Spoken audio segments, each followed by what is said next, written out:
voting for Biden, no matter what crowd, doesn't actually have a backup plan themselves.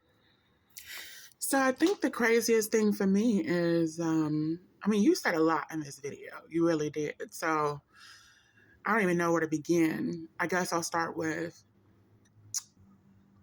what will I start with? Okay, so number one, what is your plan? I mean, what's your plan? Like you're putting out there that people who are saying that they don't want to, Biden's not getting their vote, are not actually coming up with a plan. A lot of them, because they don't have a vote for someone else, and it's like, why is it that not voting for anyone is not having a plan in particular? Like, why is it that in your eyes? Because that seems very much so like a plan, and like the plan that they are enacting or planning to go forward with. So it's just weird to think that, you have a plan voting for someone just to vote for them, just because you horribly dislike the opposition. Like, even though you've adamantly said in this very video that you do not, multiple times, you do not want to vote for Biden. But you will if you have to. Well, if you have to vote for somebody, I don't think they're really a good vote. So why put them in office? I would feel more comfortable with someone else getting in office because other people voted enough for him than me voting for a person who's a murderer of a whole group of people. And that's my next point. I'm really stuck with a lot of you all, a lot of white individuals who are coming online saying things like this. I'm really stuck with a lot of y'all on this whole genocide isn't, a deal breaker for me thing. Like, why is genocide not a deal breaker for you? I just don't understand that. Like, you keep saying genocide Joe in this like real, mocking kind of way, like you're mimicking people who are and mocking people who are, calling him that. And it's like, why are you mocking that? Like, that's a very valid criticism of this president, of this man who sat here and has supported the murder of a whole people. What else is this? Are we about to argue about whether or not this is genocide taking place?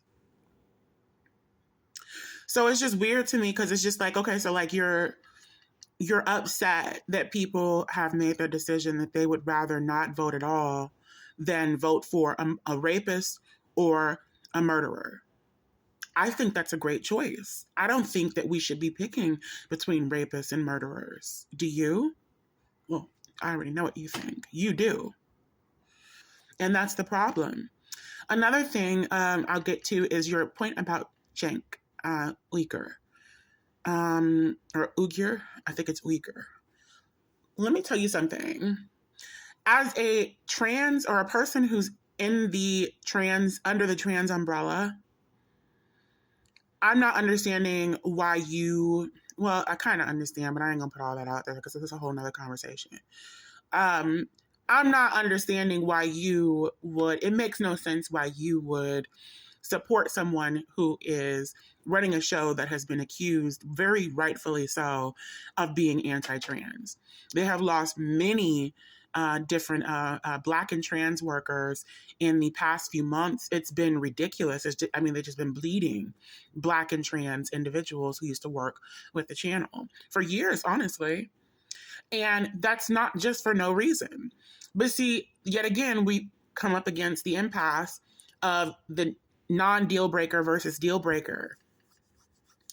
For us, that's a deal breaker. Racism is a deal breaker. For you and people who watch TYT, racism and anti-Blackness is not a deal breaker. You telling Black people or being okay with telling Black people, hey, suck it up. We're going to tell you what your story is. We're going to tell you what your plight is. No, you don't really seem to understand your plight well enough, your own plight well enough. Let me explain this to you. Let me also explain to you why you don't deserve reparations. Let me explain to you why, at the very least, we're not going to fight for it for you, or it's not a valid issue to fight for at this moment.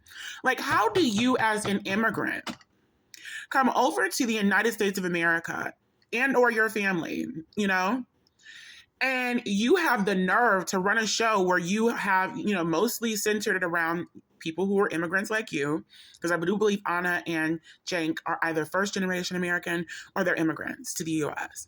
So I'm trying to figure out how you immigrate to the US within the past, 20 to 50 years, your people,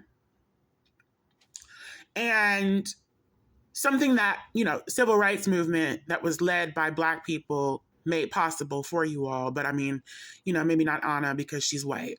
But then you bring yourself over to the people who have been the most oppressed by this nation for the longest, aside from Native Americans. And, I'm talking about Black people. Oppressed. We've been oppressed. And you tell them what they deserve and what they don't deserve and what they should and shouldn't be fighting for right now and what is and isn't important enough to fight for right now in our country. In our country. That's what I don't like about a lot of people. A lot of people come over here and they come up in somebody else's home that has been their home for generations. Even when they didn't want it to be. Their people didn't want it to be.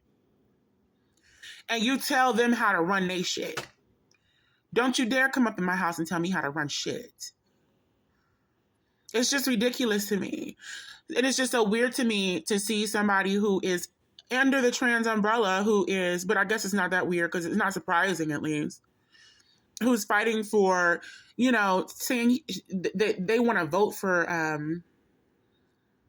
Cenk? What? Baby, please. As if, baby, ain't nobody got time for it. Ain't nobody got time for it. Nobody. No one has time for it. Like, that's just what it is. You know what I'm saying? Like, if you're okay, see, the problem that I'm having is that a lot of white people are coasting in life and have been coasting in life for so long.